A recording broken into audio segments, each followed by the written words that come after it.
السلام علیکم ورحمۃ اللہ وبرکاتہ۔ الحمدللہ وکفا والصلاۃ والسلام علی خاتم الانبیاء محمد مصطفیٰ احمد مجتبیٰ نور الہدا حبیبنا و حبیب رب کبریا وعلی آلہ و اصحابہ اجمعین۔ بسم اللہ الرحمن الرحیم۔ ناظرین، پروگرام الف لام میم کے ساتھ میاں ثناء اللہ آپ کی خدمت میں حاضر ہے۔ آج میرے ساتھ جو ہمارے معزز فاضل مہمان تشریف فرما ہے، میں ان کا تعارف کروا دیتا ہوں۔ ہمارے پہلے مہمان ہیں پروفیسر ڈاکٹر سہیل حسن صاحب۔ ڈاکٹر صاحب السلام علیکم۔ وعلیکم السلام۔ ڈاکٹر صاحب ماشاءاللہ ایک مشہور و معروف دینی شخصیت، عالم دین، ڈائریکٹر جنرل دعویٰ اکیڈمی اور فیصل مسجد کے خطیب کی حیثیت سے ذمہ داریاں ادا کرتے رہے، موت پر نام و مقام اہل علم کے ہاں بھی اور ذرائع ابلاغ میں بھی پروگرام میں تشریف لائے، میں آپ کو خوش آمدید کہتا ہوں۔ ناظرین، آج ہمارے دوسرے مہمان ہیں ڈاکٹر ضمیر اختر خان صاحب۔ ڈاکٹر صاحب السلام علیکم۔ وعلیکم السلام۔ ڈاکٹر صاحب ماشاءاللہ عالم دین ہیں، امام و خطیب بھی ہیں، آپ کا اپنا ایک معتبر نام و مقام ہے۔ آپ اس سے پہلے پاکستان ایئر فورس جیسے انتہائی معزز اور معتبر ادارے میں ڈائریکٹر موٹیویشن کی حیثیت سے ذمہ داریاں ادا کرتے رہے، پروگرام میں تشریف لائے، آپ کو بھی خوش آمدید کہتے ہیں۔ شکریہ۔ ناظرین، آج ہماری گفتگو کا موضوع ہے خارجی فکر اور اس کی فتنہ انگیزیاں۔ جی ناظرین، دین اسلام جو اللہ تعالیٰ کی طرف سے نسل آدم کے لیے ایک بہت بڑی رحمت ہے، ایک امن کا پیغام ہے، ایک سلامتی کا پیغام ہے، ایک بہترین نظام زندگی ہے، جو خاتم النبیین محمد کریم صلی اللہ علیہ وسلم پر تکمیل پذیر ہونے والا دین، ساری چیزیں اس کے اندر موجود ہیں۔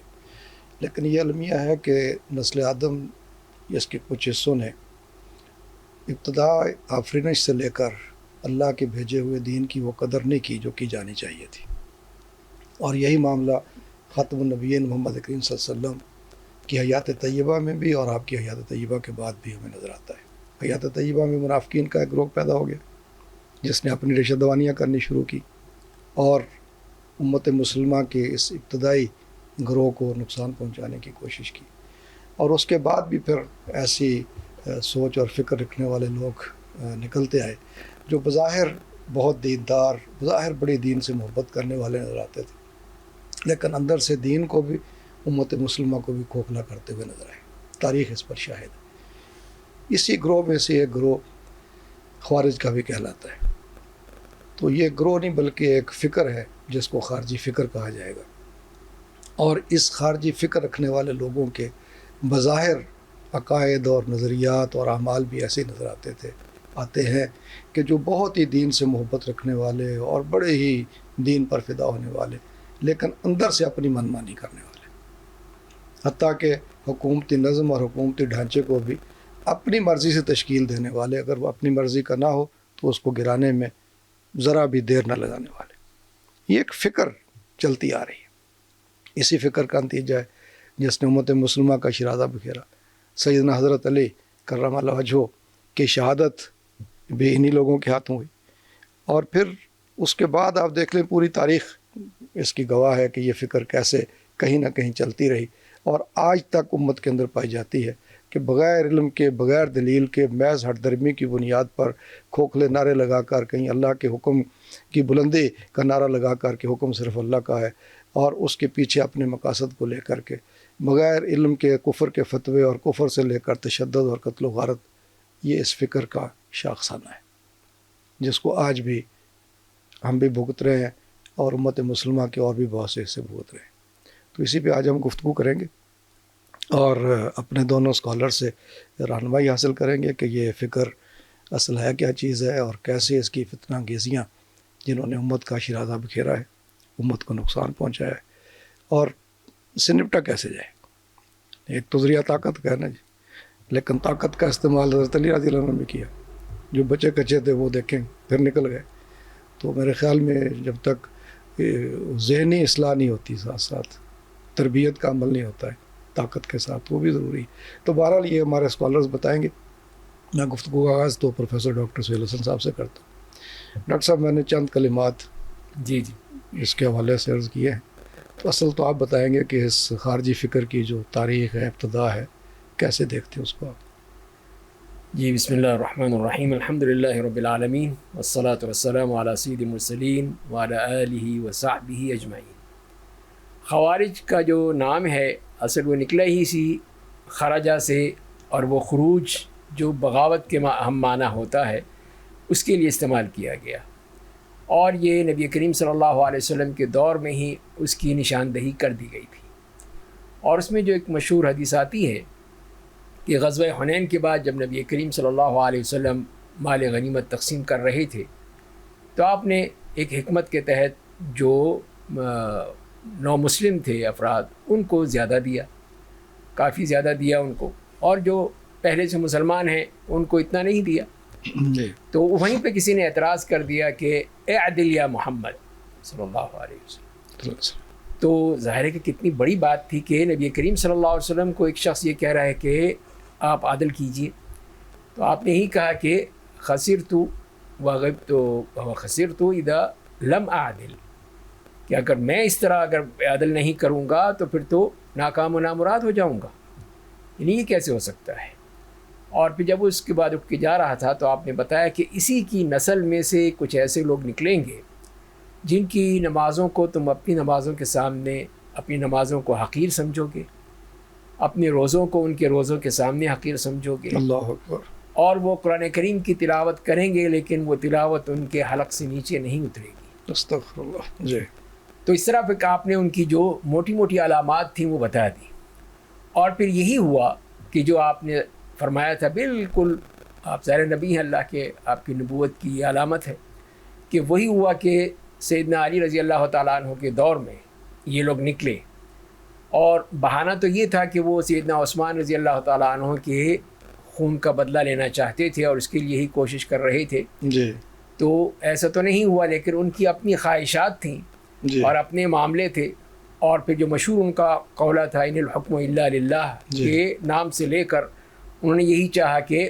جو ایک مصالحت کمیٹی بنائی گئی تھی کہ اس میں یہ مصالحت ہوگی جو سیدنا علی رضی اللہ تعالیٰ عنہ چاہتے تھے، لیکن انہوں نے کہا کہ نہیں، جی، یہی تم نے سب سے بڑی غلطی کی ہے کہ جب حکم صرف اللہ کا چلے گا تو پھر ان انسانوں کو یا ان شخصیات کو تم نے کیسے اس میں ڈال دیا ہے۔ جی، اور یہیں سے انہوں نے وہ دشمنی پال لی اور سیدنا علی رضی اللہ تعالیٰ عنہ کے خلاف اٹھ کھڑے ہوئے، اور پھر کئی مارکے ہوئے، کئی جگہ پہ ہوئی، اور اسی طرح پھر یہی جو فکر ہے خارجی فکر وہی بڑھتا چلا گیا جی، اور مختلف انداز میں سامنے آتا گیا، یہاں تک کہ آج جو ہم دیکھ رہے ہیں وہ سامنے نظر آ رہا ہے۔ اور لیکن اس کی کئی ایسی مشترکہ علامات ہیں جو کہ ان میں جو تھیں اور جو بتائی گئیں اور آج بھی اسی طرح موجود ہیں۔ اسی لیے نبی کریم صلی اللہ علیہ وسلم نے تو بہت سخت موقف اختیار کیا، یہی فرمایا کہ جہاں پہ ملیں ان کو قتل کر ڈالو، ختم کر ڈالو، اگر مجھے ملیں تو میں انہیں عاد اور سمود کی طرح قتل کر دوں۔ اللہ اکبر، اتنے سخت الفاظ میں آپ نے فرمایا، اس لیے کہ امت کے جو اتحاد ہے اس کو پارا پارا کرنے کی ہی سب کوششیں ہیں، جی۔ اسی لیے آپ نے اس چیز کو کبھی پسند نہیں کیا۔ جی ڈاکٹر صاحب، یہ لوگ کتنے یعنی دوگلا پن رکھنے والے جی دیکھیں، ہاں۔ بظاہر کچھ اور اندر سے کچھ اور۔ بالکل، وہ میں ابھی سوچ رہا تھا کہ رات کو میں اکبر شاہ نجیب آبادی کو دیکھ رہا تھا اسی حوالے سے، تو وہ کہتے ہیں کہ ایک خارجیوں کا امام جو بعد میں حضرت علی رضی اللہ عنہ کے عہد میں ان کا امام کہہ لی، جی ہاں، جو حضرت عثمان رضی اللہ عنہ کے قتل کا بدلہ لینے کی پیش تھا، وہ تھا کہ جو سیدنا عثمان رضی اللہ عنہ پر حملہ کرنے والے بلوائیوں کا بھی امام تھا، امام تھا، جی ہاں، بالکل، پہلے اس طرف تھا اور پھر اس طرف ہو گیا۔ صرف آ گیا۔ تو ظاہر ہے کہ ایسے لوگوں کا ٹھکانہ پھر یہی ہو سکتا تھا۔ جی ہاں، جی ڈاکٹر صاحب، یہ جو فکر ہے اس نے بیرونی طور پر تو کچھ کارنامہ نہیں کیا کہ امت کو کوئی فائدہ پہنچایا، البتہ اس کی فتنہ انگیزیوں سے امت کے اندر جو انتشار پیدا ہوا یا امت کے اندر جو فتنہ انگیزی ہوئی اس کو کیسے دیکھتے ہیں؟ بسم اللہ فتنہ الرحمن انگیزی۔ الرحیم، جزاک اللہ خیرہ میاں صاحب۔ اس فکر کے دو پہلو ہیں، ایک تو اندرونی ہے جس کی طرف آپ نے اپنے تعارفی کلمات میں بھی فرما دیا اور ڈاکٹر صاحب نے اس کی وضاحت کر دی۔ وہ انسان کی جو اندرونی کمزوری ہے جس کو قرآن نے اس طرح ہائی لائٹ کیا ہے، جی، کلا ان الانسان لیطغی، جی، انسان بغاوت پہ آمادہ ہو جاتا ہے، الرا، استغنا، کہ فوری طور پر اس بغاوت کا اس پکڑ نہیں ہوتی اس کی، حالانکہ اگر اس کو پتا ہو ان الی ربک الرجع، جی رب کی طرف لوٹنا ہے، تو یہاں اگر میں بچ بھی گیا اپنی چرب زبانی کی وجہ سے، کسی اور چالاکی مکاری کی وجہ سے، تو وہاں فیس کرنا ہوگا. ایک تو اس کا یہ سبب ہے. دوسرا خارجی، یعنی ان خوارج کو خارج سے بھی ایک تقویت ملتی ہے. اور دور اول میں چونکہ اس کی تاریخ کا بھی آپ ذکر کر رہے ہیں، تو اسی تسلسل میں عرض کروں گا کہ نبی اکرم صلی اللہ علیہ وآلہ وسلم نے جو 23 سالہ محنت شاقہ کے نتیجے میں اندرون عرب اللہ کے دین کو غالب کر دیا، اور پھر بیرون عرب آپ نے توجہ فرمائی، اور اس میں بڑا مارکا جو ہے وہ تبوک کا ہے. جی ظاہر ہے یہ پیغام تھا کہ نبی اکرم صلی اللہ علیہ وآلہ وسلم کی جو نبوت اور رسالت ہے وہ عالمی ہے. جی جی وہ صرف حجاز مقدس کے لیے نہیں ہے.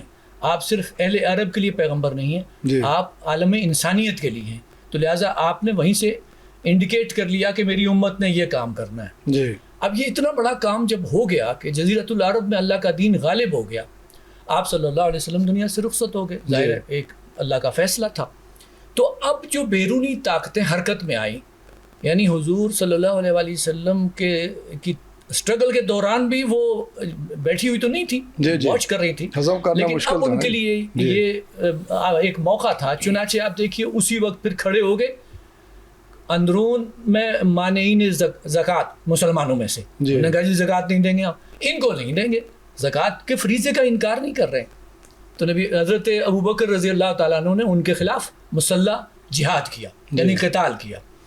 اسی طریقے سے یہ فکر اب ان کو شکست دی اور اپنے وہ رٹ جو ہے وہ بحال کی، خلافت کی. ایک اور اس میں پہلو شامل ہو گیا، وہ یہ ہے کہ اندرون میں فکری طور پر انتشار. اور وہ فکری انتشار کیا، دیکھیں جو آپ ابھی ڈاکٹر صاحب بھی ذکر فرما رہے تھے، آپ بھی، کہ حضرت علی رضی اللہ تعالیٰ عنہ کے دور میں جب یہ مسئلہ حکم کہتے ہیں اصطلاح قرآن میں ثالث مقرر کرنا، بلکہ میاں بیوی کے تنازعات کے حل کے لیے حکم من اہلی و حکم من اہلیہ کے الفاظ ہیں. تو حکم مقرر ہوا کہ حضرت حضرت عثمان رضی اللہ تعالیٰ عنہ کے حوالے سے جو مطالبہ تھا کہ قصاص لینا، تو چلو جی فیصلہ کرتے ہیں. تو اس پہ انہوں نے اعتراض. اب دیکھیے کیسے ٹوسٹ کیا. انہوں نے کہا لا حکم الا للہ. حالانکہ ادھر کیا ہو رہا تھا، وہ تو حکم یعنی ثالثی کا ایک معاملہ کرنا تھا. اور حضرت علی نے ان سے کہا تھا کہ تم قرآن کی آیت استعمال کر رہے ہو، کلمہ حق بول رہے ہو، لیکن اریدہ بہ الباطل، لیکن اس سے مراد تم باطل رہ رہے ہو. تو اس فکر کی ایک تو جو باہر سے آبیاری ہوئی وہ آج تک ہو رہی ہے. یعنی جس پس منظر میں ہم یہ بات کر رہے ہیں، ظاہر ہم کوئی تاریخ بیان کرنے نہیں بیٹھے، اپنے ملک کو ہمیں درپیش ایک مسئلہ ہے، یہ فتنہ ہمارے اندر آج پایا جاتا ہے. تو اس فکر کے جو ڈانڈے وہ باہر سے بھی ملتے ہیں، اسی لیے ان کی تقویت کا سامان کہاں سے ہوتا ہے، وہ ظاہر و باہر ہے. ہمارے پاس رپورٹس موجود ہیں کہ ہندوستان کھل کر اس فکر کی حمایت کر رہا ہے. دیگر ممالک بھی جن کو کہ پاکستان کا وجود جو کھلتا ہے وہ اس کی آبیاری کرتے ہیں. اندرون دیکھیں اب ان کے تضادات جو ہے، ان سے کوئی پوچھے کہ تم نے فقہ پڑھی ہوئی ہے، احادیث نبویہ کا مطالعہ کیا ہوا ہے، سیرت طیبہ سے تم نے دیکھا ہے کہ کامل علمی پہ بات کرتے ہیں کہ بغیر علم کے کیسے نام لگاتے ہیں. اور اب یہ کہتے ہیں جی کہ جو بھی اب یہاں اگر مثال کے طور پر پاکستان میں اسلام کی طرف جو پیش قدمی ہو رہی ہے، تدریجاً ہو رہی ہے اور زیادہ تیزی سے ہونی چاہیے، ہم اس کو سپورٹ کرتے ہیں، ایسا ہونا چاہیے. لیکن کیا کسی کو اس بنیاد پر کافر قرار دیا جا سکتا ہے؟ اب یہ وہ جسارت ہے جو کہ خارجی فکر کے تھرو جو ہے وہ اس وقت مسلط کی جا رہی ہے. بہت اچھا. ڈاکٹر صاحب آپ نے رہنمائی کی. ناظرین دیکھیں کہ یعنی داخلی طور پر جو ان کی فتنہ انگیزی تھی وہ اس وقت سے شروع ہوئی کہ حضرت علی رضی اللہ عنہ اور حضرت امیر معاویہ رضی اللہ عنہ کے درمیان جو صلح ہو رہی تھی یہ اس کے مخالف تھے. یعنی امت کے اندر ایک دراڑ ڈالنے میں ان کا سب سے بڑا ہاتھ تھا کہ پہلے حضرت علی کو کہا کہ یہ مانے، حکم مقرر کریں، اور اس جب وہ مقرر ہو گیا جیسے بھی ڈاکٹر صاحب نے کہا پھر پورا رستہ یہ بحث و مباحثہ کرتے رہے. ایک گروہ کہتا کہ جی یہ حکم تو مرد و عورت کے حوالے سے کہا ہے قرآن نے، دوسرے نے کہا اس میں کہا ہے، اور آپس میں یہ کچ بحثیاں کرتے رہے. اور جب حضرت علی رضی اللہ عنہ نے سمجھانے کی کوشش کی تو الٹا ان کے مخالف ہو گئے. تو گویا کہ اندرونی طور پر اس وقت دو صحابہ کے درمیان جو صلح کا ایک پیغام پہنچ رہا تھا اس کو سبوٹاج کرنا بھی اس فکر کا شاخسانہ تھا، اور وہ ابھی تک چلا رہا ہے کہ کہیں بھی اسٹیبلٹی جو ہے وہ نہیں ہونی چاہیے. وہ اسٹیبل اگر ہو جائے گی اسلامی گورنمنٹ کوئی تو ظاہر ہے کہ اس سے پھر جو دشمن ہے اس کو بڑے خطرات نظر آتے ہیں۔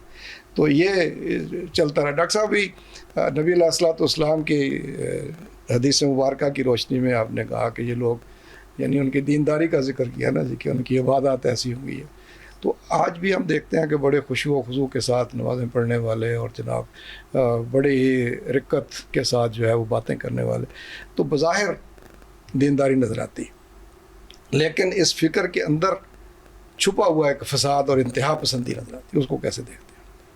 جی ہاں، یہی تو اصل چیز ہے کہ اسلام جو اعتدال کا دین ہے جی، اور نبی کریم صلی اللہ علیہ وسلم نے ہر جگہ اعتدال ہی کی دعوت دی ہے، جہاں تک عبادات میں بھی وہاں پر بھی اعتدال ہی رکھا گیا ہے، وہاں پہ بھی غلو کرنے کی کہیں اجازت نہیں دی۔ جی، قرآن کریم میں بھی جیسے کہ نصارہ کو کہا گیا، ان کو بھی یہی کہا کہ لا تغلو فی دینکم، اور اسی طرح ہمیں بھی اسی بات کی دعوت دی گئی کہ غلو نہیں کرنا ہے، بلکہ اعتدال اور توازن یہ قائم رہے گا تو ہر چیز آسانی سے ہو جائے گی۔ جی، لیکن جہاں پہ شدت پسندی آ جائے گی، اور اسی لیے فرمایا کہ ہلک المتنطعون، کہ یہی تنطع سے مراد یہ ہے کہ وہ اس قسم کی چھوٹی چھوٹی باتیں لے کے اور وہ اس پہ فتنہ پیدا کر لینا، جی، جی، ان کے لیے ہلاکت ہوگی۔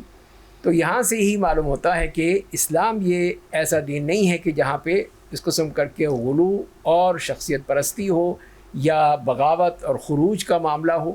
یہ چیزیں جو ہیں یہ کسی طور پہ بھی قبول نہیں کی جا سکتی ہیں کہ اسلامی معاشرے میں، جی، تو اسلام نے جو اس بات کی دعوت دی ہے وہی اس میں مناسب ہوگی۔ تو یہاں پہ ان کی جو دینی جو آپ نے جیسے بتایا ہے کہ دین کے ساتھ ان کا تعلق، تو وہ یہ ایک ظاہری تعلق ہے، کوئی حقیقی تعلق نہیں ہے۔ اسی لیے جو نبی کریم صلی اللہ علیہ وسلم نے فرمایا کہ لا یجاوز حناجرہم، جی، کہ جو بھی وہ تلاوت کرتے ہیں، قرآن پڑھتے ہیں یا ان کا ایمان ہے وہ ان کے حلق سے نیچے نہیں اترتا۔ اللہ اکبر۔ تو مطلب یہ ہے کہ وہ قلبی طور پہ اس کو قبول نہیں کیے ہوئے، وہ ظاہری طور پر اس کو قبول کیے ہوئے ہیں کہ ان کی نمازیں بھی ہیں، روزے بھی ہیں، عبادتیں بھی ہیں اور سب کچھ ہے، لیکن جب وہ روح سے خالی ہے تو ایسی عبادت کا کیا فائدہ؟ جی، یہ تو ظاہر پرستی ہے ان کی کہ وہ اس کو لے کر چلتے ہیں۔ تو ظاہری طور پر جو چیزیں ہیں جیسے کہ ان کے ہاں جیسے کہ واقعہ ملتا ہے کہ سیدنا خباب بن ارت رضی اللہ تعالیٰ عنہ جا رہے تھے، تو وہ یا ان کے بیٹے تھے، تو وہ اپنی اہلیہ کے ساتھ جا رہے تھے جی، جی، اور ان کے گلے میں وہ حمائل تھی، قرآن کریم کا نسخہ تھا۔ انہوں نے یہی مل گئے اور ان سے جب پوچھا بات کی تو انہوں نے یہی کہا کہ یہ قرآن ہی تو ہمیں حکم دیتا ہے کہ ہم تمہیں قتل کر دیں، جی، اور اس طرح ان کو شہید کر دیا انہوں نے۔ جی، جی، تو یہ دیکھیے یہ ہے ان کی اصل چیز، جو ہے کہ وہ قرآن کو بھی استعمال کر رہے ہیں ایک جان کو قتل کرنے کے لیے، جان کا خون لینے کے لیے۔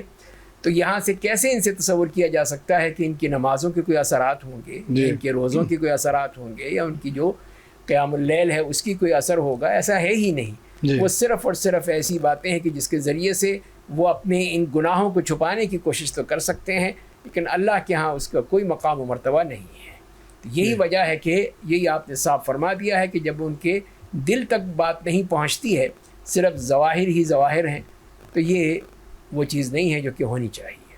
جی ڈاکٹر صاحب، ان کی اخلاقی حالت یعنی اگر ان کے آباء و اجداد کی طرف دیکھیں تو وہاں سے بھی یہ نظر آتی ہے جی ہاں، جی ہاں، کہ ابن ملجم جو حضرت علی رضی اللہ عنہ جس بدبخت نے ملعون نے قتل کیا، شہید کیا، تو اس نے وہ نہروان کے قاتل جو مقتولین تھے ان کے ہاں بنا لیا کر کے، اور ایک خاتون جس پہ اس کی نظر پڑی اس سے شادی کرنا چاہتا تھا، تو اس نے حق مہر کی جو شرائط رکھی اس میں ایک یہ تھی کہ علی کا سر لا کر دے دو۔ اس نے کہا پہلی تو پوری نہیں کر سکتا، یہ کر سکتا ہوں، اندازہ لگائیں۔ جی ہاں، تو یہ یعنی بظاہر دینداری نظر آتی ہے، اور اندر کتنا تشدد ہے، شر ہے، فساد ہے کہ ایک اس ذات کا یعنی سر قلم کرنے میں، شہید کرنے میں بھی تعامل نہیں ہے، اور اپنے مقاصد کے لیے۔ ڈاکٹر صاحب، ابھی آپ نے اس عظیم نعرے کا ذکر کیا جو بظاہر بڑا دلکش ہے کہ لا حکم الا للہ، کہ اللہ کے علاوہ کسی اور کا حکم نہیں ہے۔ ظاہر ہے کہ ہم سب کا اس پر ایمان ہے، لیکن اس کے کچھ جیسے ڈاکٹر صاحب نے بھی وضاحت فرمائی کہ کوئی طریقہ کار تو ہے نا اس کو ماننے کا۔ تو انہوں نے اس وقت بھی یہ نعرہ لگایا، اور حکم مقرر ہونے کے بعد، فیصلہ آنے کے بعد جب فیصلہ مرضی کا نہیں آیا تو کہا کہ یہ آپ نہیں مانتے اس کو، کہ حکم تو اللہ کا ہے۔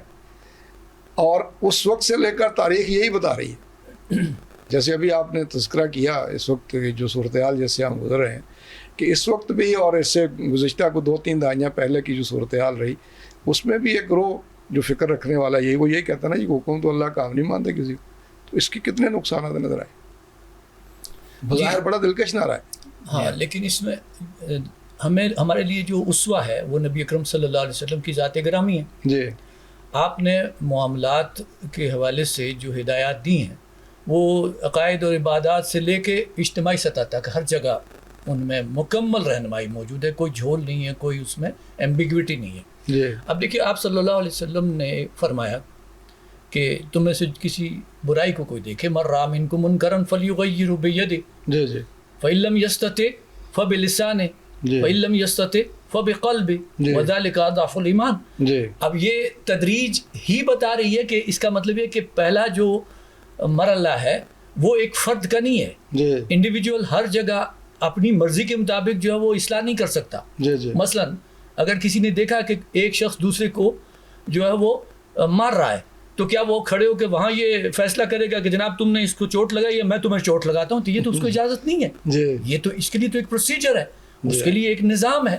جی اسی لیے اس تدریج کے اندر ہی یہ فکر خوارج کی موت ہے جی کہ آپ اپنے لیول پہ تو کام کر سکتے ہیں. مثلا کوئی کام غلط ہو رہا ہے جی تو آپ متوجہ کیجئے, آپ زبان سے بتائیے, آپ قلم سے لکھ کے بتائیے, آپ دلائل دیجئے, آپ قائل کیجئے, لیکن short of taking up arms اس کی گنجائش نہیں ہے. جی جی. یہ تو آپ حد سے تجاوز کر رہے ہیں.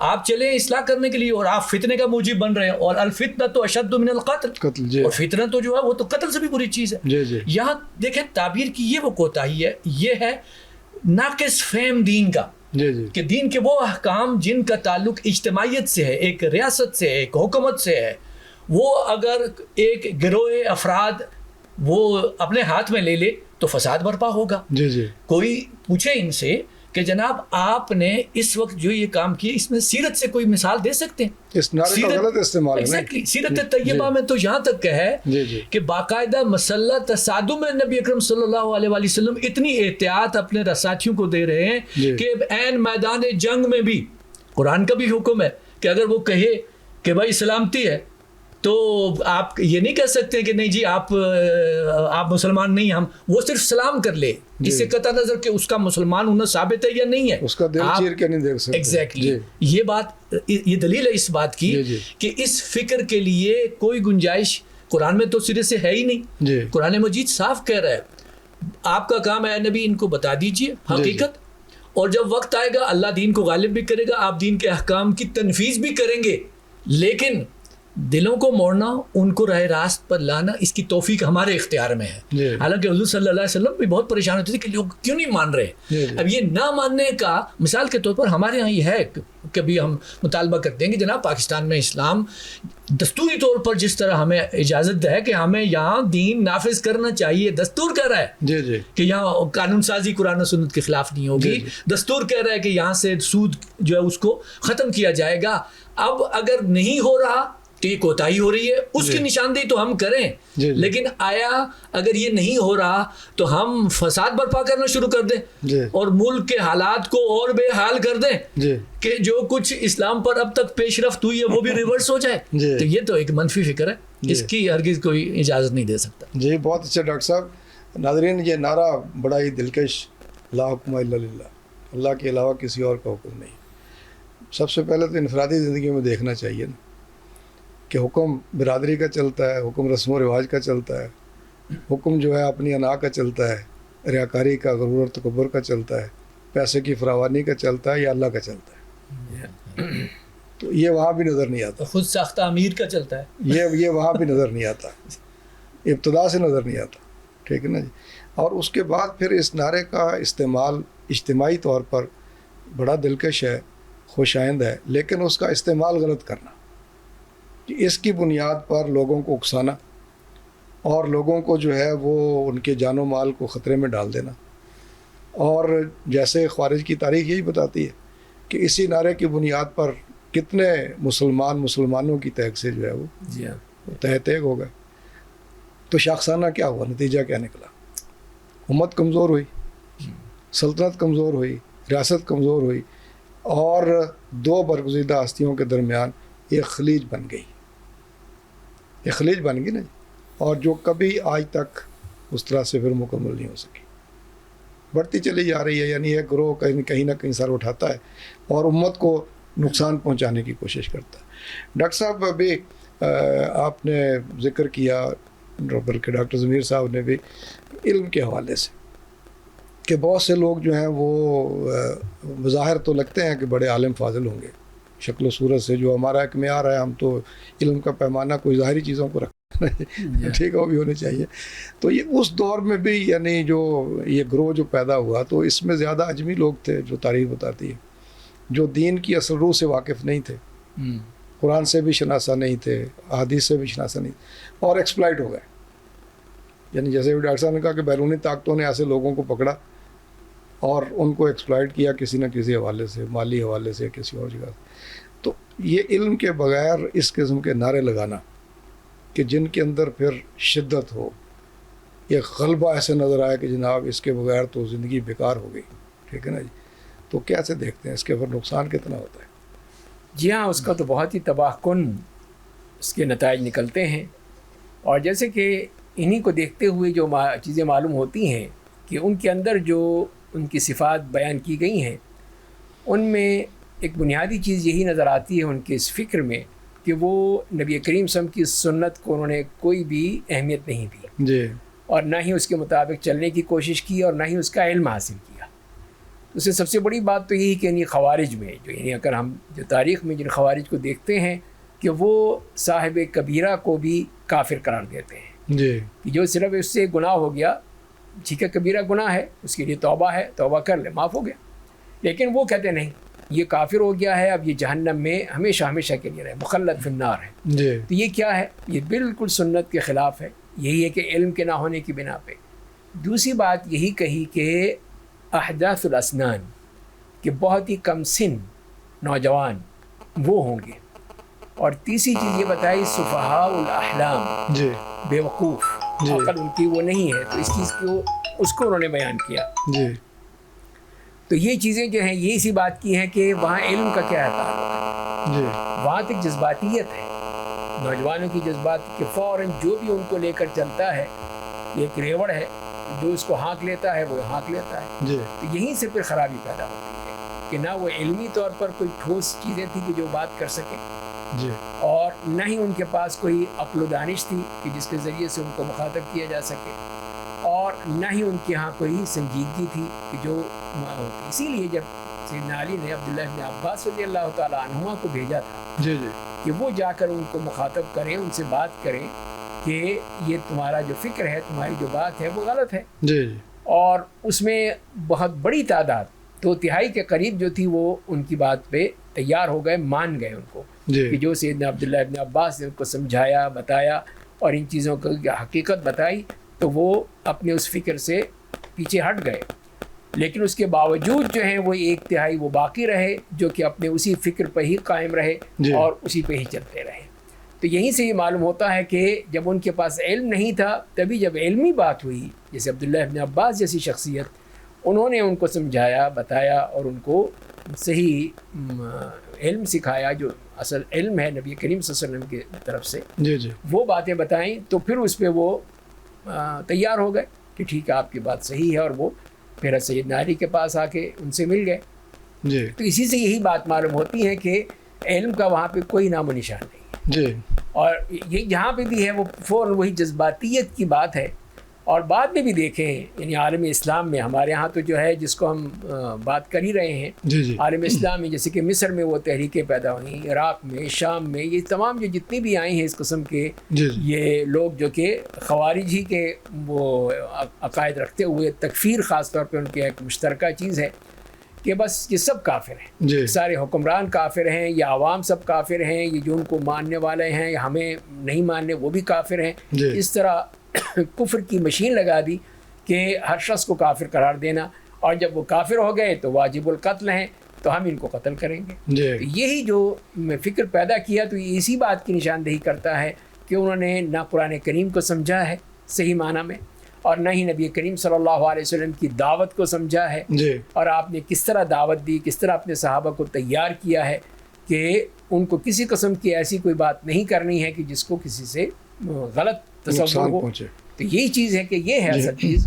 جو علم کی بنیاد پہ ہوتی ہے. جی جی بہت اچھے ناظرین، ڈاکٹر صاحب نے بڑی خوبصورتی سے یہ بتایا کہ دیکھیں علم کے بغیر اگر کوئی نعرہ لگایا جائے گا اور علم بھی ہو جس کی بنیاد قرآن و سنت سے ہٹ کر تو قابل قبول نہیں ہے. اصل تو وہی ہے جو قرآن و سنت جس کے ماخذ ہیں، اور اس میں کہیں بھی نہ کوئی تکفیر ہے، نہ کوئی اس طرح کا تشدد ہے، نہ پھر اس کے آگے یعنی قتل و غارت ہے، بلکہ وہ تعلیمات تو ہمیں یہ کہتے ہیں کہ صلح خیر، کہ صلح کے اندر خیر ہے. جی اور پھر اس کا ایک پورا پروسیس ہے، طریقہ کار ہے جو نبی صلی اللہ علیہ وسلم نے ہمیں سکھایا ہے. لیکن جب علم نہ ہو تو پھر اسی طرح کے جذبات سامنے آتے ہیں اور پھر وہ تشدد کی طرف لے جاتے ہیں. اس سے ہمیں بچنا ہے، اپنے آپ کو بھی بچانا ہے، اپنی نسلوں کو بھی بچانا ہے.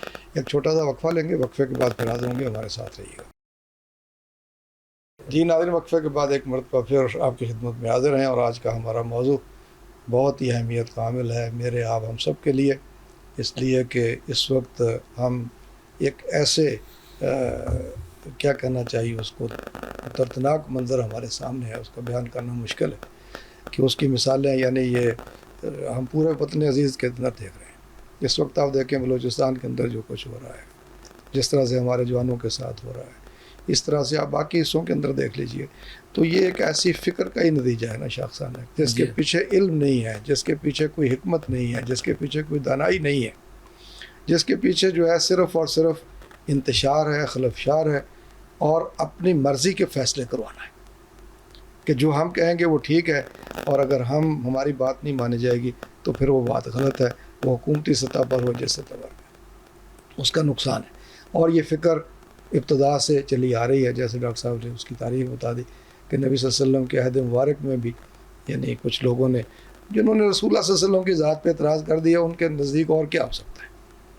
تو پھر ظاہر ہے کہ ان کی نسلیں اولادیں جو ہیں وہ فکری اولادیں جن کو کہہ لیجیے وہ چلتی چلی آ رہی ہیں، اور آج امت مسلمہ کا بڑا حصہ اس کو بھگت رہا ہے. اور ان کی اصلاح کے لیے تحریکیں بھی برپا ہوئی ہیں، یعنی وطن عزیز پاکستان میں بھی ایسی تحریکیں موجود ہیں، باقی ممالک کے اندر بھی ایسی تحریکیں موجود ہیں، مصر کے اندر بھی ایسی تحریکیں برپا ہوئی ہیں کہ جنہوں نے اسی خارجی فکر کی اصلاح کی کوشش کی اور حقیقی معنوں میں جو دین اسلام ہے اس کا نقشہ پیش کیا. بدقسمتی یہ ہے، جیسے ابھی ڈاکٹر ضمیر صاحب کہہ رہے تھے، بیرونی طاقتوں نے ان اصلاحی تحریکوں کو خدا نخواستہ وہ غلط قرار دیا، پروپیگنڈا کیا ان کے خلاف، اور جو یہ خارجی فکر رکھنے والے تھے ان کو پروموٹ کیا ہمیشہ، اس لیے کہ ان کے مقاصد ان سے پورے ہو رہے تھے اور دوسروں سے خطرہ ان کو نظر آتا تھا. تو بہرحال ان کا تو جیسے ابھی ڈاکٹر صاحب فرما رہے تھے کہ چونکہ علم کے بغیر معاملہ سارا فتووں پر تھا، اور آج بھی اس پہ انشاءاللہ ایک پروگرام ڈاکٹر صاحب کریں گے، فتویٰ سازی اور فتویٰ گری کے وہاں سے نا کوئی، ٹھیک ہے نا جی، کہ کیسے فتوے گھڑے جاتے ہیں اور کیسے پھیلائے جاتے ہیں. بہرحال میں ڈاکٹر ضمیر صاحب سے جو پوچھوں گا کہ یہ بھی ڈاکٹر صاحب نے جو کہا کہ ان کے نزدیک تو ہر چیز جو ہے نا وہ کفر سے جا کر ملتی ہے، اور سب سے پہلا فتویٰ انہوں نے حضرت معاویہ اور حضرت علی رضی اللہ عنہ پہ بھی لگایا کہ یہ دونوں کافر ہو گئے نعوذ باللہ، کہ انہوں نے لوگوں کی بات کو مان لیا اور مقرر کر لیا. اور پھر اس تکفیر کے بعد تشدد، اور تشدد بھی وہ کہ جو قتل و غارت تک جاتا ہے. کیسے دیکھتے ہیں آپ اس کو؟ جی یہی وہ پریشان کرنے والی بات ہے کہ نعرہ اسلام کا لگایا جائے جی، اور کام وہ کیا جائے جو قرآن و سنت کے برخلاف ہو. جی افسوسناک بات ہے. اس میں اب ہمارے ہاں چونکہ دینی تعلیم کا فقدان ہے، جی اور جو تعلیم ہمارے ہاں ہے اس میں اتنی صلاحیت لوگوں کے اندر نہیں ہے کہ وہ خیر اور شر کی تمیز کر سکیں. تو اس حوالے سے ہم تو یہ گزارش کریں گے کہ لوگوں کے اندر اتنی اویئرنیس تو ہو کہ لوگوں کو پہچانیں کہ یار کون یہ بات کر رہا ہے، جی جی اور یہ جو جس فکر کے یہ لمبردار بن کے کھڑے ہوئے ہیں ان کو ہمارے اسلاف میں سے کس کی تائید حاصل ہے. جی یعنی ہم سیرت کی بات کرتے ہیں، سنت کی بات کرتے ہیں، کیا خلفائے راشدین میں کوئی ایسا معاملہ ہوا ہے، صحابہ کرام کے آثار سے کوئی ایسے امت کے جو بڑے رجال ہیں. جی ہم برے صغیر میں ہی آ جاتے ہیں، یہاں پہ شاہ ولی اللہ صاحب رحمۃ اللہ علیہ نے کیا کچھ تھا اندرون ملک دیکھیں نا، لیکن اس کی اصلاح کا جو کام کیا ہے اس میں تشدد کا کوئی عنصر نہیں ہے. جی جی اندرون جو ہندوستان آپ دیکھیے جتنی بھی تحریکیں اٹھی ہیں اس میں کیا پہلو تھا کہ ہم اصلاحی راستے سے اپنے نظام کو ٹھیک کرنے کی کوشش کریں گے، جی اور وہ کوشش آج بھی برقرار ہے جس کی طرف آپ نے اشارہ کیا. پاکستان میں الحمدللہ یعنی دین کی اقامت کے لیے باقاعدہ جدوجہد ہو رہی ہے جی لیکن اس میں راستہ کون سا اختیار کیا جا رہا ہے کہ مسلمانوں کو ڈیوائیڈ کر کے نہیں, ان کو تقسیم کر کے نہیں, ان کو کافر اور مسلمان میں تقسیم کر کے نہیں, بلکہ لوگوں کو آمادہ کرنا کہ بھائی دین کو اختیار کرنا یہ ہم سب کی ذمہ داری ہے. جی تو اس حوالے سے اگر ہم چاہتے ہیں کہ واقعتاً اس فکر کو ہم نے کاؤنٹر کرنا ہے تو ماس لیول پہ عوامی سطح پر بھی یہ آگاہی دینی ہے. جی جی یہ غذا کہاں سے ملتی ہے ان کو, لوگ کہاں سے, سپورٹر کہاں سے مل جاتے ہیں, جی جی ان کے نعرے پہ کون لوگ ہیں جو لبیک کہتے ہوئے جاتے ہیں, وہ بھی ایسے ہی ہیں جن کی علمی حیثیت کوئی نہیں ہے, دینی حیثیت کوئی نہیں ہے, لہذا ان کو سپورٹ مل ڈاکٹر جاتی ہے. صاحب یہ جو تکفیر سے تشدد تک کا ایک سفر ہے ان کا, یعنی پہلے کفر کا فتویٰ, اس کے بعد تشدد, اور تشدد کے بعد قتل و غارت, اس کے اثرات کیا امت پہ دیکھ رہے ہیں آپ, تاریخ کیا بتا رہی ہے؟ دیکھیں قرآن مجید کی گواہی یہ ہے, ایک چیز جو حضور کو ایک سے زائد مرتبہ فرمایا گیا کہ یا ایھا النبی جاہد الکفار والمنافقین واغلظ علیہم. جی اس آیت سے دیکھیے رہنمائی کیا ہے. جی جو کھلے کافر تھے ان سے بھی آپ صلی اللہ علیہ وسلم نے مکہ مکرمہ میں تو قتال نہیں کیا. جی اس کا مطلب ہے کہ اس کے لیے تو مدینہ منورہ میں ایک ریاست کا مہیا ہونا, ایک اجتماعیت کا وجود میں آنا, اس کا آپ نے انتظار فرمایا, اور جب وہ وجود میں آئی تو آپ نے کیا. جی لیکن منافقین کی ایذا رسانیوں کو برداشت کرنا وہ سب کچھ ہوا, لیکن ان کے خلاف قتال نہیں ہوا. جی اس کا مطلب یہ ہوا کہ یہ فتویٰ اگر کوئی دیتا ہے, اور خاص طور پر منافقوں کو بھی آخری درجے تک بھی نبی علیہ الصلوۃ والسلام نے کافر نہیں ڈکلیئر کیا. جی جی حالانکہ اگر غور کیا جائے تو ان کے سارے اعمال کافرانہ ہیں, جی جی لیکن فتویٰ تو حضور صلی اللہ علیہ وسلم کی جانب سے عبداللہ ابن ابی کے لیے بھی نہیں ہے, جس کی منافقت کنفرم تھی. جی اور آخری حد یہ تھی کہ حضور نے اس کا نماز جنازہ بھی پڑھا لیا. جی اس کے بعد اللہ تعالیٰ نے منع کیا کہ ان منافقوں کی نماز جنازہ نہیں پڑھانی. تو اس سے پتہ چلا کہ یہ جو کافر بنانے کا معاملہ ہے, بلکہ کفر کی جو فیکٹریاں لگا رہے ہیں, تو یہ تو اسلام کے مزاج کے خلاف ہے. جی ہمارے دین میں ڈاکٹر صاحب ماشاءاللہ عالم دین ہے, اس کی تائید کریں گے کہ ایک شخص سامنے آ رہا ہے, ہمیں نہیں معلوم ہے وہ کیا ہے, تو ہمارا گمان کیا ہو اس کے بارے میں کہ یہ مسلمان ہے, جی اللہ یہ کہ وہ ثابت کرے کہ وہ مسلمان نہیں ہے, وہ کافر ہے. جی جی جب یہاں تک ہمیں احتیاط کا جو ہم سے تقاضا کیا گیا ہے, اور ہم بیٹھے بیٹھائے جو کفر کے فتوے لگانا شروع کر دیں محض اس بنیاد پر کہ ایک چیز ہمیں پسند نہیں ہے, جی طرح حال ہے کہ اس کے لیے نہ قرآن سے کوئی حدیث جو ہے دلیل ہے, نہ سنت سیرت سے کوئی دلیل ہے, جی محض میری سوچ پر مبنی ایک فکر ہے, اور اس کو میں نے فتوے میں ڈھال کر جو کفر بنا لیا. تو یہ تو سچی بات یہ ہے, انتہائی بھیانک اور انتہائی ہم کہیں گے کہ افسوسناک عمل ہے. اس کا نقصان ہم دیکھ رہے ہیں نا جی, کہ امت کے اندر کیسے کیسے لوگ جو تھے ان کو راستے سے ہٹانے کے لیے ان کو جان لے لی گئی, اور وہ سلسلہ رکا نہیں ہے, مطلب وہ چلتا جا رہا ہے. اس لیے کہ جو دشمنان دین ہیں ان کو فائدہ اس میں نظر آتا ہے نا, کہ لوگوں کو اکسائیں اور کفر کے فتوے لگوائیں, اس کے بعد تشدد پر ابھاریں, اور تشدد کے بعد قتل و غارت کی طرف معاملہ چلا جائے. ڈاکٹر صاحب یہی گروہ, یہی جو فکر تھی, جیسے حضرت علی رضی اللہ عنہ کے دور سے بھی دیکھتے ہیں کہ پہلے تو انہوں نے ریاست کو تسلیم کرنے سے انکار کر دیا کہ اس کی ضرورت ہی نہیں ہے حکومت کی, خود ہی لوگ معاملہ چلا لیں. پھر کیا تو عبداللہ وہ کیا تھا, اس کو اپنا ایک امام اور امیر بنا لیا کہ چلے. تو ریاستی ڈھانچے اور اس کا جو نظم ہے اس کو تسلیم نہ کرنا, یا وہ ڈھانچہ اپنی مرضی کا بنانا, ریاست کی تشکیل اپنے اصولوں پر, اپنے خد و خال پر کہنا کہ یہ جو فکر ہے اس نے کتنا نقصان دیا ہے امت کو, اور کتنا نقصان دیا ہے ان مملکتوں کو, بالخصوص وطن عزیز پاکستان کی اگر ہم بات کرتے ہیں, کہ یہاں اگر ہم دیکھیں کہ یہ سوچ اور فکر اگر اس طرح سے سامنے آ رہی ہو کیا ہے کہ جی نہیں ہم مانتے نہیں کسی حکومت کو, کسی ریاستی ڈھانچے کو نہیں مانتے, ان کو اس کو گرانے میں بھی کوئی تعامل نہیں ہے, اور قتل و غارت میں بھی کوئی نہیں ہے, تو کتنا بڑا فتنہ اور کتنا بڑا نقصان ہے. جی ہاں, یہی تو اصل فتنہ پیدا ہوگا اسی سے, اس لیے کہ اگر اس طرح چھوڑ دیا جائے ہر ایک کو تو افراتفری پیدا ہوگی جی, اور لاقانونیت وہی ہوگی. جبکہ قرآن کریم نے بھی یہی حکم دیا کہ یا ایھا الذین آمنوا اطیعوا اللہ واطیعوا الرسول واولی الامر منکم. جی تو ہمارے لیے تو جو حکم ہے کہ سمع و طاعت کا ہے, جی کہ یہی کہا گیا ہے کہ تم سنو اور اطاعت کرو, چاہے تم پر ایک حبشی غلام ہی تم پر حاکم بنا دیا گیا ہو. جی جی اس حد تک یہ ہے کہ اس میں ہم نے انکار نہیں کرنا ہے, اور اس کی ہر طرح سے سمع و طاعت کرنی ہے. اور جیسے کہ نبی کریم صلی اللہ علیہ وسلم نے بتایا کہ امت میں ایسے لوگ ہوں گے جو یعنی جو فساد پیدا کریں گے, اس پہ جب صحابہ نے پوچھا کہ اگر ہم ان کے خلاف اٹھ کھڑے ہوں تو آپ نے کیا فرمایا تھا؟ اس کی حد بندی کر دی تھی جی کہ مادام اقاموا فیکم الصلاۃ، جی جب تک کہ وہ تم میں نماز قائم کرتے ہیں اس وقت تک نہیں، جی اس کے خروج نہیں کرنا، خلاف نہیں اٹھنا، کہ نماز وہ ایک آخری وہ حد ہے کہ جہاں پہ تم نے رہنا ہے.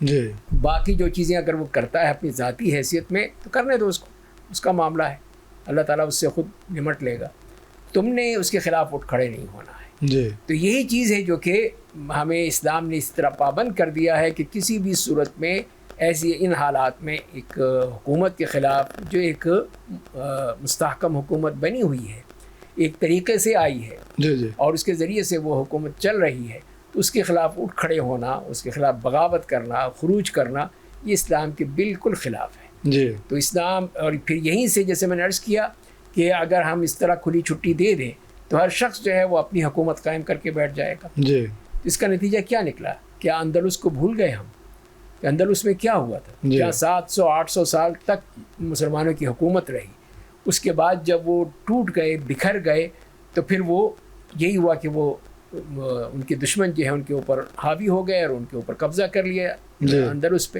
تو مسلمانوں کی ساری جو وہاں پہ قوت تھی، طاقت تھی، سب ختم ہو گئی. جی تو یہی وجہ ہے کہ کسی طور پہ بھی کسی ملک میں اس بات کی اجازت نہیں دی جا سکتی اس قسم کی طوائف الملوکی ہو یا اس قسم کی افراتفری ہو یا بغاوت ہو. تو کوئی بھی ملک، قوم، قانون اجازت نہیں دیتا ہے اس کا. جی اس کے لازمی ہے کہ جو بھی حکومت ہے اس کے قوانین کی پابندی کی جائے، اس کے جو اوامر ہیں، احکام ہیں، ان کی پابندی کی جائے. اس میں کوئی بات ہے تو جیسے ہمارے پاس اس قسم کے فورم موجود ہیں جہاں پہ اپنی بات کہہ سکتے ہیں، پارلیمنٹ موجود ہے، تو اور دوسرے فورم ہیں جہاں پہ بات کہنے میں کوئی ممانعت نہیں ہے، کسی نے نہیں منع کی کہ تم یہ بات مت کہو. جی تو وہاں پہ یہ بات کہہ کے اپنی بات کو پہنچایا جا سکتا ہے کہ یہ کام غلط ہو رہا ہے. جی اگر کوئی پارلیمنٹ کوئی کسی غلط قسم کا کوئی وہ فیصلہ کرتی ہے یا کوئی عدالت غلط کرتی ہے تو اس کے لیے پھر دوسرے فورم ہیں کہ جہاں پہ اس کی اصلاح کی جا سکتی ہے، اس کے بارے میں بات کی جا سکتی ہے، اپیل کی جا سکتی ہے. یہ نہیں ہے کہ وہاں پہ راستہ بند ہو گیا اور جو انہوں نے کہا ہے وہ فوراً تسلیم کر لیا جائے، ایسا نہیں ہے. جی تو اس کے لیے ایک طریقہ ہے، قانون نے طریقہ بھی دیا ہے، شریعت نے بھی طریقہ دیا ہے کہ اس کے مطابق کیا جائے گا. یہ نہیں ہے کہ ہم وہاں پہ اٹھ کھڑے ہوں اور وہاں پہ بغاوت کا اعلان کر دیں. تو یہ کسی طور پہ بھی اسلام اس کو قبول نہیں کرتا ہے، جبکہ وہی چاہتا ہے کہ مسلمان جو ہے امن و امان کے ساتھ، سکون و اطمینان کے ساتھ جی اور سمع و طاعت کے ساتھ رہیں تاکہ کسی قسم کی کوئی لاقانونیت نہ پیدا ہو. جی ڈاکٹر صاحب، وقت ہمارا ختم ہونے قریب جا رہا ہے. بہت اہم چیز یعنی جو آج کے دور میں اس فکر کے نتیجے میں جو ہم دیکھ رہے ہیں، ہمیں بہت سے اسباق مل رہے ہیں، اور پھر یہ بھی ہم دیکھتے ہیں جیسے ابھی آپ دونوں حضرات نے فرمایا کہ حضرت علی رضی اللہ عنہ نے دونوں طریقے اختیار کیے جو نبی صلی اللہ علیہ وسلم کی تعلیمات کے مطابق تھے، کہ ان کے خلاف تلوار بھی اٹھائی. نہروان سب سے بڑا یعنی جنگ کا جو مرحلہ ہے اس میں، اور اس کے ساتھ ساتھ عبداللہ بن عباس رضی اللہ عنہ ان کے پاس بھیجا، اور خود حضرت علی بھی تشریف لے گئے، خود بھی بات کیجیے، خود بھی جا کر بات کی. تو اب اس دور کے اندر بھی یعنی ایک تو اس فکر کو سے نپٹنے کے لیے، اس کو ختم کرنے کے لیے ایک تو طاقت کا استعمال ہے. ظاہر ہے کہ جو بغاوت پر اترا ہے تو اس کا نتیجہ یہی کرنا پڑے. دوسرے جو نوجوان نسل ہے خاص طور پہ جو اس بہکاوے کے اندر آ جاتی ہے، ان کی فکری اصلاح کے لیے کہ تاکہ اس فکر سے نکل کر وہ صحیح سمت پر آ جائیں، دین کی اصل روح کو سمجھیں اور ایک صحیح مسلمان بن جائیں، کیا ٹول استعمال ہو سکتے ہیں، کیا سبب ہے والی، کیا کہتے ہیں؟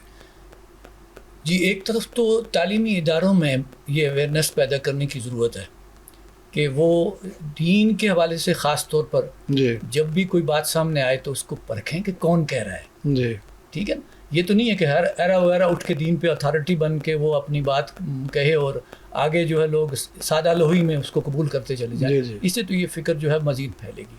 اس کے علاوہ خاص طور پر یوتھ کو یہ بات بتانے کی ہے جو ہمارا مستقبل ہے کہ دیکھیں اس فکر کی زد کس کس چیز پہ پڑ رہی ہے، ذرا دیکھو تو صحیح. مثال کے طور پہ ہم دیکھتے ہیں کہ اس فکر کے حوالے سے اگر علماء نے کوئی رائے دی جو کہ ذرا مختلف ہے، ان کی رائے سے ہٹ کے ان کو قتل کر دیا گیا. کتنے علماء کو جو ہے وہ قتل کیا گیا. اور محض اس وجہ سے، حالانکہ نہ ان کا کوئی سیاسی اسٹیچر بھی نہیں تھا ان علماء کا، لیکن یہ ان کو ہٹایا گیا راستے میں۔ اس کے علاوہ آپ دیکھیے گا کہ ملک کی سطح پر جو ادارے اس ملک کی انٹیگریٹی کو قائم رکھنے میں معاون ہیں اور ان کا یہ کام ہے، دفاعی افواج ہیں، ابھی آپ نے ذکر کیا تھا کہ دیکھیں ہماری فوج جو ہے اس کا بنیادی کام کیا ہے کہ ہماری جو ہے سرحدوں کی حفاظت کرے، اور الحمدللہ ان کے اوپر یہ بھی واضح ہے کہ یہ ملک نظریے کی بنیاد پر وجود میں آیا ہے، تو ان کی ایک نظریاتی اٹھان بھی ہے۔